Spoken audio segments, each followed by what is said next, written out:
اس کی لاگت ہے 3 ارب اور 97 کروڑ، 1 ارب روپے اگلے سال کے لیے رکھے گئے ہیں۔ اس طرح عبدالخیل سے ڈھکی سے کلور کوٹ 45 کلومیٹر کا ایک لنک روڈ ہے، یہ 14 ارب اور 25 کروڑ میں بنے گا۔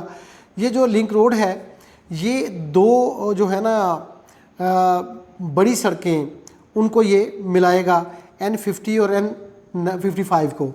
یہ رمک سے داربند تک ایک اور 66 کلومیٹر کا ایک اور لنک روڈ ہے، یہ 8 ارب 20 کروڑ روپے اس کی لاگت ہے، اور 1 ارب روپے وفاقی وزیر مواصلات نے اس کے لیے بھی رکھے ہیں۔ اس طرح لکی مروت ہے، انٹرچینج بنے گا اس کے اوپر 9 ارب 22 کروڑ، یہ بھی ڈیرہ اسماعیل خان کا ہے، یہ ڈی آئی خان پیکج ہے، اس کے تحت یہ بنے گی سڑک۔